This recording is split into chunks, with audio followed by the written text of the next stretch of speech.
The week of November 10th through 14 in the bold, and the beautiful unfolds like a slow-burning storm, one that begins with quiet conversations and ends with the soundless shattering of illusions. Beneath the surface of calm, the emotional landscape of Los Angeles's most glamorous families is in flux, each heart carrying the burden of longing, regret, and dangerous hope. At Forrester Creations, where silk and secrets are woven together with equal precision, two women, Hope Logan and Steffi Forrester Finnegan, find themselves standing at a fragile intersection between rivalry and reconciliation. In the office that once symbolized ambition and pride, the air feels different now. Time has softened the edges of their feud, but the wounds remain, invisible yet unhealed. When Hope stops by to see Steffi, it is not to reopen old battles, but to find understanding in shared fatigue. They talk about Taylor, Steffi's mother, Hope's sometime counselor, and a woman whose name carries more history than either dares to unpack. Hope speaks first, gently, her words hesitant, as if afraid of echoing through the walls that have heard too many confessions. She praises Taylor's strength, her ability to heal others even when her own heart remains untended. Steffi listens, her gaze fixed on the skyline beyond the window, where the world outside seems more orderly than her own. She admits what she rarely says aloud, that she worries for her mother. That Taylor, for all her wisdom, deserves joy as much as peace. Her voice trembles with something between affection and guilt, the ache of a daughter who sees too much of herself in the woman she loves. Hope nods, sensing that this conversation is more than simple reflection. It is a quiet plea. She shouldn't have to be alone, Steffi murmurs, her fingers tracing the edges of a design sketch on the desk. She's helped everyone else find love. Maybe it's her turn. Unbeknownst to them, the universe has already begun to weave the threads of that possibility in the most unexpected way. Across town, Deacon Sharp sits opposite Taylor Hayes in the softly lit calm of her therapy office. The room smells faintly of lavender and wood polish, the kind of peace he has never known. Deacon came seeking clarity, but as he talks, he realizes what he's really searching for is connection. Taylor listens with professional detachment, yet something in her chest stirs, an old warmth she thought long extinguished. Deacon's words are clumsy but honest, his eyes carrying both apology and longing. He tells her that seeing her again reminds him what honesty feels like. For the first time in months, Deacon allows silence to fill the space between them, and in that silence, something fragile takes root. Deacon is changed in ways even he doesn't fully understand. The man who once lived in the shadows of mistakes now seeks redemption, and Taylor, in her quiet steadiness, has become the mirror reflecting his better self. Yet their connection is complicated by what stands between them, Sheila. The woman who has survived more betrayals than most can imagine has reclaimed her place in Deacon's life, at least in name. But even as he tells himself he has chosen her out of loyalty and gratitude, his heart tells a different truth. Every time he looks at Taylor, he sees what he might have had if his life had been different, if his choices had not been made from fear. The tension between them hums like a secret melody neither dares to play aloud. Later that evening, at Il Giardino, fate toys with them again. A charity event brings them to the same place at the same time. Music floats through the air, a slow, nostalgic tune from an era both remember too well. Deacon catches Taylor's eye across the room, and for a brief moment, the rest of the world fades away. Whether they actually dance or merely imagine it remains unclear, even to them. What matters is the heartbeat they share in that suspended instant, one that neither Sheila nor reason can erase. When the music ends, Taylor turns away first, retreating into her discipline, while Deacon stays behind, staring into the empty space she's left behind. He tells himself he's imagining it, that his longing for Taylor is nothing but misplaced gratitude. But deep down, he knows he's lying. Back in the world that thrives on beauty and betrayal, a different storm brews along the shoreline. Will Spencer and Electra Forrester have turned the beach house, a place once haunted by old memories, into their sanctuary? After a quiet ceremony of cleansing guided by Electra's fascination with spiritual rituals, the house feels renewed, filled with laughter and warmth. They walk barefoot on the sand, planning futures they believe are finally theirs to shape. Electra, radiant and self-assured, finds comfort in Will's steadiness. Together, they imagine parenthood, careers, and a life untouched by scandal. But the universe, cruelly poetic, has other intentions. Far away, Luna Nozawa watches her fragile dreams crumble into dust. Once full of promise, she now exists in confinement, a ghost of her former self. Her mind teeters between clarity and collapse, and when she convinces Stoll, the sympathetic guard, to show her a glimpse of the outside world through social media, she is not ready for what she sees. On the small, glowing screen, Will and Electra appear happy, glowing beneath the California sun, their hands intertwined. To anyone else, it is an image of peace. To Luna, it is betrayal.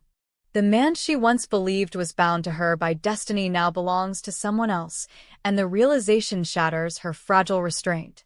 Tears stream down her face as she scrolls through image after image, each one a knife twisting deeper. The walls close in. The air feels thin. Her breaths come in sharp bursts as her mind unravels. Every rational thought is drowned by obsession, every heartbeat replaced by the echo of what she's lost. Stoll tries to calm her, but Luna's breakdown is unstoppable. Her grief transforms into fury, her love into fixation. The world has taken everything from her, and in her delusion, she decides she will take it back. What begins as desperation soon morphs into a dangerous obsession. Inside her cell, Luna begins to plan, not with logic, but with madness masquerading as clarity. She studies guard rotations, memorizes routines, and manipulates Stoll's sympathy, weaving false confessions about loneliness and fear. Each word she speaks is a calculated move toward freedom. In her mind, she convinces herself that will need saving from Electra, from the world, from the lie of happiness that exists without her. Her delusion deepens until she no longer sees herself as imprisoned, but as chosen. The universe, she believes, has merely delayed her purpose. Back in Los Angeles, the echoes of her obsession begin to ripple outward. Electra feels at first an unexplainable tension, a shadow in her happiness. She dreams of waves turning black, of whispers in the walls of the beach house. Will dismisses it as stress, but even he cannot shake the unease that lingers when the wind changes direction. They don't know that Luna has already set things in motion. A message reaches an old contact, a favor called in, a path opened.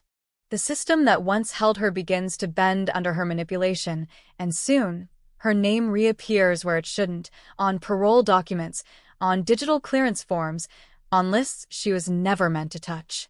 Meanwhile, Steffi senses an undercurrent of danger that she cannot name. Her conversations with Hope have given her perspective, but not peace. Even as she roots for her mother's happiness and navigates her own life, her instincts whisper warnings about the families intertwined in this tangled web. When she hears of Will and Electra's new beginning, she feels a strange chill, an intuition that something beautiful is about to break. Taylor, preoccupied with her own emotional turmoil after Deacon's reappearance, misses the signs. And by the time she senses the storm, it's already too late. Luna's escape is quiet but deliberate. When the news reaches the Spencers, panic replaces tranquility.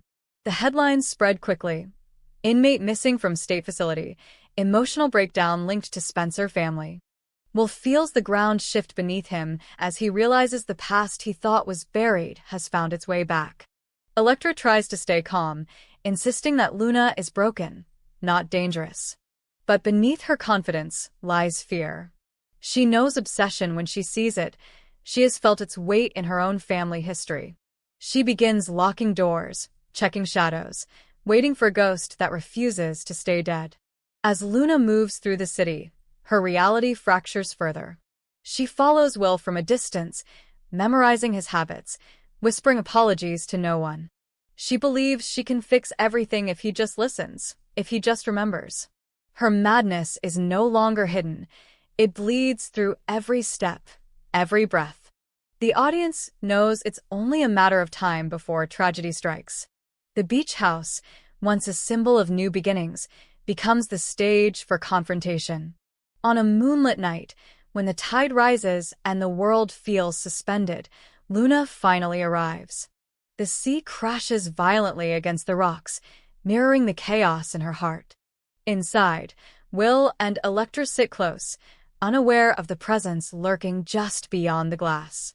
The air hums with foreboding. Luna watches them, two figures bathed in the soft glow of domestic bliss, and her tears return, but this time, they are not born of sorrow. They are born of purpose. In her mind, she is not the villain. She is the woman reclaiming what is rightfully hers. Elsewhere, Deacon dreams of Taylor, unable to shake the feeling that something terrible is unfolding. Perhaps it is fate connecting the threads of love and destruction once again, reminding everyone that in the bold and the beautiful, the line between salvation and ruin is always thin and always shifting. As the week draws to a close, every storyline bleeds into the next. Hope and Steffi finding fragile understanding through shared vulnerability, Deacon and Taylor discovering forbidden tenderness, Will and Electra clinging to happiness shadowed by fear, and Luna, broken, beautiful, and dangerous, becoming the dark reflection of everything they try to protect.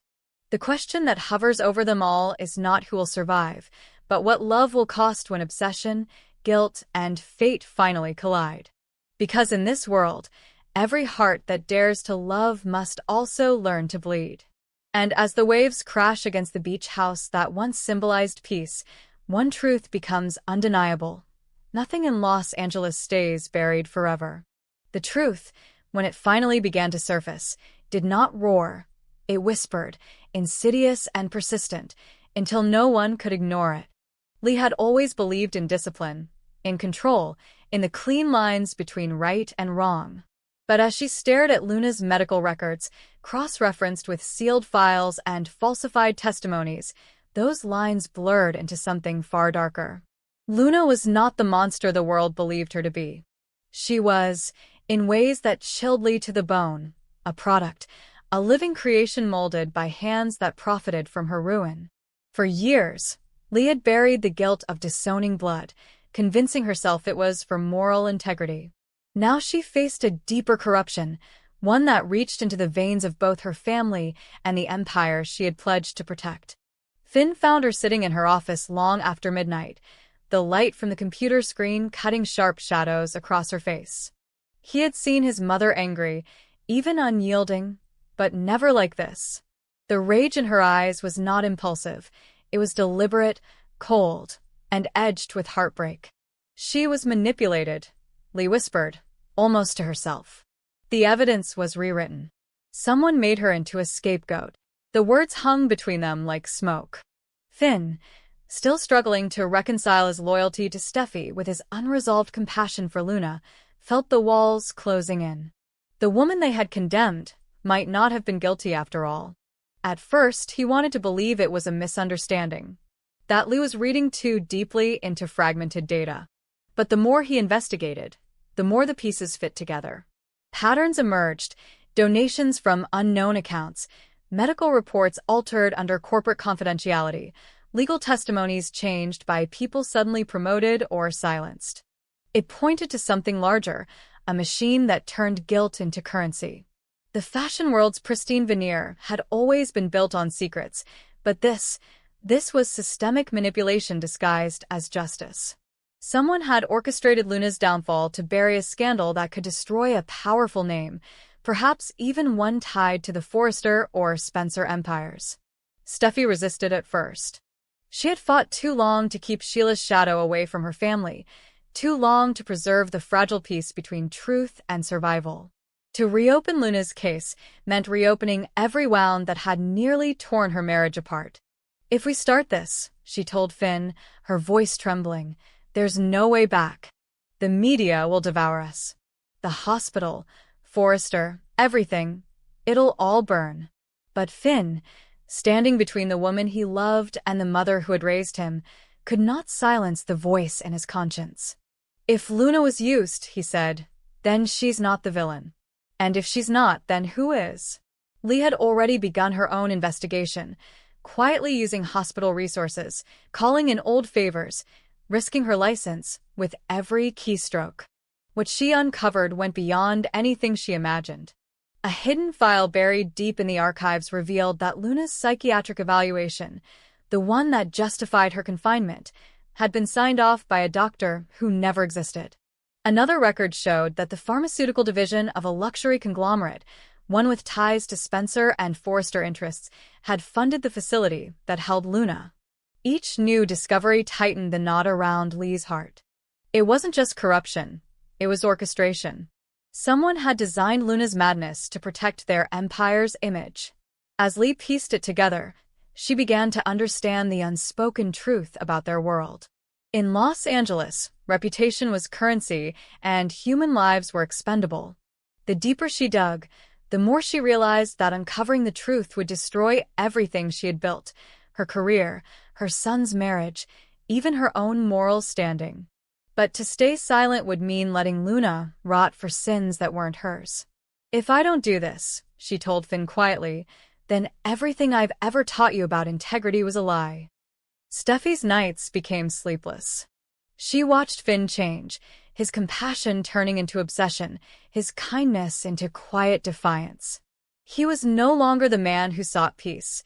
He was becoming the man who sought justice, and justice, in their world, was dangerous. When he spoke of Luna now, it wasn't in pity but in reverence, a belief that saving her could somehow cleanse them all of Sheila's legacy. That belief terrified Steffi. She knew what obsession could do to a family.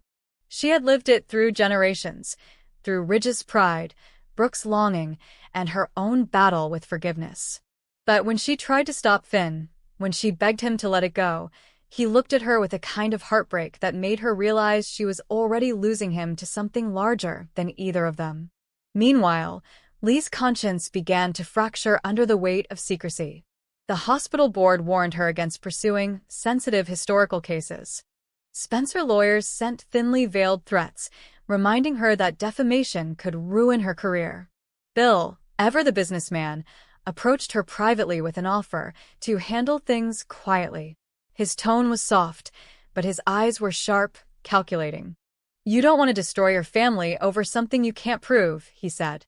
Lee stared at him, realizing he wasn't denying Luna's manipulation, only protecting whoever benefited from it. For a moment, she wondered if even Bill himself had been complicit, knowingly or not, in perpetuating the lie. The turning point came when Lee discovered the footage. A fragment of security video, deleted from hospital archives, showing Luna restrained, crying out not in madness, but in fear. A man's voice, distorted but familiar, promised her everything would be taken care of. Lee played it over and over, recognizing the cadence, but unable to place the name. When she showed it to Finn, his hands shook. "It's not her voice," he whispered. She wasn't delusional, she was warning them. The recording became their proof and their curse. Possessing it meant declaring war on powerful people who would stop at nothing to keep their secrets buried. The moral battle between mother and son grew sharper. Lee wanted to expose the truth publicly, to bring down every name tied to Luna's manipulation. Finn wanted to protect Steffi, to find justice without destruction. Steffi wanted to survive the fallout without losing her marriage. And through it all, Sheila's ghost hovered, the symbol of what happens when justice becomes obsession. Each of them was fighting for redemption in different ways, but the cost was beginning to blur into the same thing: sacrifice. The first blow came from the hospital board. Lee was suspended pending review for breach of confidentiality. It was meant to silence her, but it only fueled her determination. Finn, furious, confronted the chairman, threatening to resign if the suspension wasn't lifted. The chairman smiled coolly. "You don't understand, Doctor. This isn't about policy. It's about survival. Some truths aren't meant to be uncovered." Those words haunted Finn as much as they enraged him. For the first time, He understood his mother's despair, the realization that truth was not a virtue but a liability in a world built on deceit. At home, Steffi watched her husband unravel, torn between his duty as a doctor and his identity as a son. She begged him to think of their children, to protect their peace. But Finn, haunted by Luna's broken face on that video, couldn't walk away. "If we let this go," he told her, "then we're no better than them." He didn't specify who them was anymore, whether he meant the hospital, the Spencers, the Forresters, or the nameless machine that consumed people like Luna. It didn't matter. The enemy was the system itself, and the system was everywhere. As the investigation widened, names began to surface. Designers, investors, executives, people whose hands had never touched blood but whose signatures had destroyed lives. The deeper they went, the clearer it became that Luna's crime had been fabricated to bury another. Somewhere within the glittering world of fashion and finance, a scandal had threatened to expose the exploitation of vulnerable models, one that could have toppled entire empires. Luna, naive and ambitious, had stumbled too close to the truth. Her crime had been her silence, and the punishment had been her erasure. When Leaf finally stood before the press, ready to reveal everything, she hesitated. The faces of her family flashed before her: Finn's idealism, Steffi's fear, Bill's warning. The truth could set Luna free, but it could also destroy everyone connected to her. The hospital's reputation, the Forrester legacy, the fragile peace of the Spencers, all would crumble. The camera lights burned her eyes as she considered what kind of justice she was really seeking. Was it righteousness or vengeance? In that frozen moment, she realized something devastating. Truth alone was not enough. To change the system, she would have to play it. Exposing everything would only feed the same cycle of power and destruction. Instead, she made a choice that shocked everyone. She leaked the evidence anonymously, letting the world's chaos devour the guilty without revealing her hand. It was cowardice in one light and strategy in another. For Finn, it felt like betrayal. For Steffi, relief. The scandal erupted, and within days, industries trembled, reputations collapsed, and Luna's name resurfaced, not as a villain, but as a victim reborn in public sympathy. Yet even in vindication, there was no peace. Luna's mind remained fragile, her identity fractured by the years of manipulation. When Finn visited her in the rehabilitation facility, she looked at him with distant eyes, whispering, "They used me, didn't they? And now they'll forget me again." Finn took her hand, unable to promise otherwise. Because he knew the world's attention was fickle. The story would fade, the headlines would change, and only the scars would remain. Lee watched from afar, both proud and broken. She had protected her son, her family, and in her own way,